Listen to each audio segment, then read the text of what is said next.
என்ன சொன்னால் பையனை பார்த்தேன். விஜய் போயிட்டார் இப்போ அரசியலுக்கு. அடுத்து விஜய் வந்துட்டார் நம்ம சினிமாவுக்கு. இன்னைக்கு நான் ஓப்பனாக சொல்கிறேன், சினிமாவில் ஜெயிக்கணும்னா நீங்கள் ஃபஸ்ட்டு நல்ல ப்ரொடியூசர் தேர்ந்தெடுங்க, ரெண்டாவது நல்ல டேரக்டர் தேர்ந்தெடுங்க, மூணாவது கேமராமேன் தேர்ந்தெடுங்க, நாலாவது நல்ல மியூசிக் இதேமாரி தேர்ந்தெடுத்தீங்கன்னா படம் கண்டிப்பாக ஓடும். காரணம் என்ன கேட்டால், இன்னைக்கு காலகட்டத்தில் எல்லாருமே செல்லை வச்சுட்டு செல்லிலே படத்தை எடுத்து வந்துடுறாங்க. அப்போ குவாலிட்டி சரியா இல்லை. அப்போ தேட்டரில் அந்த அளவுக்கு படம் பண்ண முடியாத அளவுக்கு யாரும் தேட்டர் வரதில்லை. அடுத்தது ஒரு முக்கியமான நபர் தான் டீமை வாழ்த்துறதுக்காக வர இருக்காரு. சிறு முதலீட்டு தயாரிப்பாளர்கள் சங்க தலைவர் திரு அன்புச்செல்வன் அவர்களை வாழ்த்துவதற்காக அழைக்கிறோம். ஒரே ஒரு சின்ன இது, என் ஒய்ஃப் வந்து சாரை மிஸ் பண்ண இது சொல்ல மறந்துட்டாங்க, சாரின்னு. அவங்க வந்து புதுசு, அதனால தெரியல. அண்ணனை பத்தி எல்லாத்துக்கும் தெரியும். தேங்க்யூ. வணக்கம். வந்திருக்க மீடியா நண்பர்களுக்கு என்னுடைய பணிவான வணக்கம் தெரிவிச்சுக்கிறேன். மேடையில் உள்ள அனைத்து மதுரை டீமுக்கே என்னுடைய வாழ்த்து தெரிவிச்சுக்கிறேன். என்னன்னா, சினிமா வந்து சென்னை தான், உங்களுக்கு தெரியும். இப்போ பாவதிலேருந்து இன்னைக்கு மதுரையே கொண்டு போய் ஒரு சினிமா நகரமாக உருவாக்கிட்டார் நம்ம ஜீன். பாருங்க, எல்லாம் அருமையான. நான் பார்க்க என்கிட்ட வரும்போது எனக்கு ஒன்றும் தெரியாது சார் சென்னையில் அப்படின்னாரு. சரி என்னன்னு சொன்னால் அவர் 2 பேர் சொன்னால் அவர் போய் 2 மூணு பார்த்தாரு. ஆனால் நீ பார்த்தீங்கன்னா எல்லாமே அவரோட ஸ்டூடெண்ட்ஸ் வச்சு எவ்வளோ அருமையாக கொண்டு வந்து சூப்பராக வச்சுருக்காரு. இதுக்கே நம்ம ஒரு மிகப்பெரிய ஒரு சப்போர்ட். ஏன்னு கேட்டால், தமிழ்நாட்டு தலைவர் சென்னைம்பாங்க, இப்போ மதுரை ஆக்கிட்டார் அவர். எப்படி மதுரை 16. என்ன சொன்னால் பையனை பார்த்தேன். விஜய் போயிட்டார் இப்போ அரசியலுக்கு. அடுத்து விஜய் வந்துட்டார் நம்ம சினிமாவுக்கு. இதான் நான் சொல்ல முடியும், உண்மையாக சொல்ல முடியும். ஏன்னா விஜய்க்கு முன்னாடி நான் சினிமாவுக்கு வந்தேன். நான் சினிமா போகும்போது எஸ்.எஸ். சார் போய் சான்ஸ் எடுக்கும்போது தான் இருப்பேன். அப்போ விஜய் நடிச்சிருந்த நாளை திருப்புன்னு. அப்போ அதேமாரி இப்படி தான் இருப்பாப்புல விஜய். விஜய்க்கு வந்து கொஞ்சம் பருவாக இருக்கும், இவருக்கு இல்லை, அவ்வளோதான். இது உண்மை. லைலா காலேஜ் போய் எடுத்து சான்ஸ் கிடைக்கல. சரி நாளைக்கு இப்படி வந்தான். என்னன்னா, இன்னைக்கு சினிமா எப்படி இருக்குன்னு கேட்டிங்கன்னா, இப்போ சொன்னார் எல்லாரும் பெரிய பெரிய ஹீரோலாம் கொஞ்சம் ஃபர்ஸ்ட் லுக் பண்ணு, சத்தியமாக பண்ண மாட்டாங்க. ஏற போய் கேட்டனால இந்த விஜய் சேதுபதி எவ்வளோ போய் நான் சொல்லலாம் கேட்க சொல்லேன். யாருமே பண்ணுறதில்ல. அதனால் நான் ஒன்றே ஒன்று சொல்கிறேன், நீங்கள் வந்து பெரிய ஹீரோ வச்சு படம் முடியாது, தயவு செய்து மறந்துடுங்க. நான் ஓப்பனாக ஆனது தான் சொல்லுவேன்.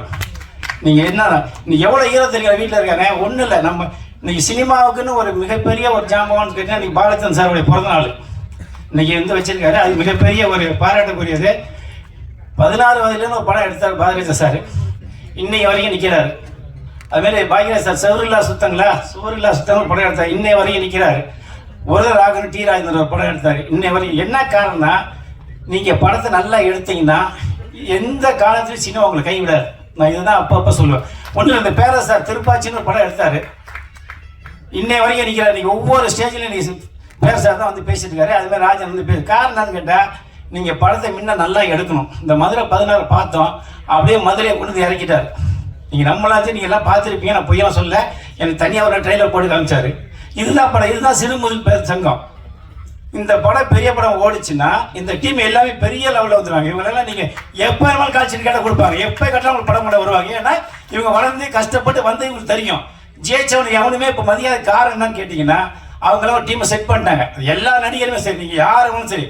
ஏன் நீங்கள் வந்து பாரதிராஜா பையன் சும்மா பாக்யராஜா பையன் சும்மா தான் இருக்காரு, சத்யராஜ் பையன் சும்மா இருக்காரு, இவர் பி வாசு பையன் சும்மா தான் இருக்காரு. எவ்வளோ ஹீரோ தெரியுங்க வீட்டில் இருக்காங்க. நீங்கள் இந்த விக்ரந்த் இருக்காப்புல, பரத் இருக்காப்புல, ஏன் அவங்களாம் போய் காசு சொல்லுங்க. இதெல்லாம் நான் சொல்லுன்னே தான் இருந்தேன். இன்னைக்கு இவர் நந்தா இருக்காப்புல, அப்புறம் ஆடுகளை நிறையன்னு சொல்கிறாங்க. ஏகப்பட்ட ஹீரோ இப்போ கதை சொல்லுங்க. நல்ல கதை சொன்னால் அவங்க நீங்கள் 5 லட்சம் கொடுத்தாலும் சரி, 10 லட்சம் இல்லை, கதை நல்லா பணம் கூட வாங்காம நடிப்பாங்க. நீங்களாம் போய் கதை சொல்லுங்க. நீங்கள் ஏன் தனுஷை பண்ணணும், சிம்பை பண்ணணும், சிவகாஜம் பண்ணணும், விஜய் சேதுபதி பண்ணணும், கார்த்திகை வச்சு பண்ணணும், சூர்யா, நீங்களே அவங்கள்ட்ட போறீங்க. இவங்களே ஹீரோ தான். எல்லாமே சின்ன இதுலாம் வந்தாங்க, அதை யாரும் யோசிக்கல. நீ இந்த பையன் ஹீரோ இருக்காருன்னா காரணம் தான். நல்லா பையன் நல்லா பாருங்க, பையன் அப்படியே விஜய் மாதிரி தான் இருக்காப்புல. இந்த பையன் வரணும்னா நம்ம தான் சப்போர்ட் பண்ணோம், நம்ம தான் என்கரேஜ் பண்ணோம். ஏன்னா நம்ம போய் பெரிய பெரிய ஹீரோட கதையை சொல்லி யாருமே கதை சொல்லாமல் கடைசியாக ஒரு படத்தை எடுத்து வந்து தேட்டரில் ரிலீஸ் பண்ணா படம் ஓடல. படம் ஓடலைன்னா படம் நல்லா இல்லை அப்படின்றான். அதையும் மீறி நம்ம ஆளுங்க என்ன பண்ணுறாங்க, ஒழுங்காக படத்தை எடுக்கிறது இல்லை.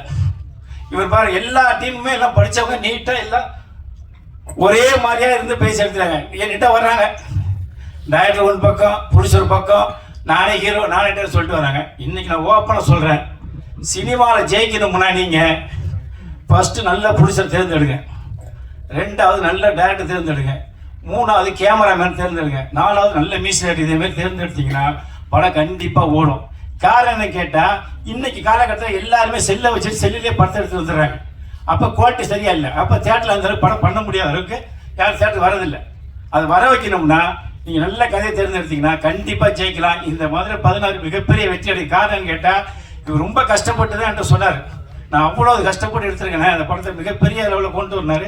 இன்னைக்கு சத்யசாரன் சொல்லி இன்னைக்கு மிகப்பெரிய மீடியா கொண்டு வந்து வச்சிருக்காருன்னா எல்லாமே லைவில் தான் போயிட்டு இருக்கு. இந்த மதுரை சேனல் அத்தனையும் லைவில் போகுது.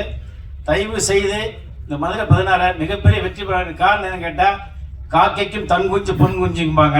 அதே மாதிரி எல்லாரும் ஹீரோ தான். வந்திருக்க சினிமாவில் வந்து அத்தனை பேர் ஹீரோ வந்தவங்க தான் இன்னைக்கு எல்லாரும் ஒரு நல்ல சாதிச்சிருக்காங்க. இன்னைக்கு எல்லாருமே நல்ல லெவலில் இருக்கிறதுக்கு காரணமே சினிமா இருந்து நம்பி இருந்தவங்க தான். அந்த நம்பிக்கையோடு இருந்து ஜெயிக்கணும். மீண்டும் ஒரு முறை 16 மதுரை 16 பையன் ஹீரோ மிகப்பெரிய வெற்றி ஆட்டணும். காரணம்னா கண்டிப்பாக ஜெயிப்பாங்க நம்பிக்கையோட சொல்கிறேன். நன்றி, வணக்கம்.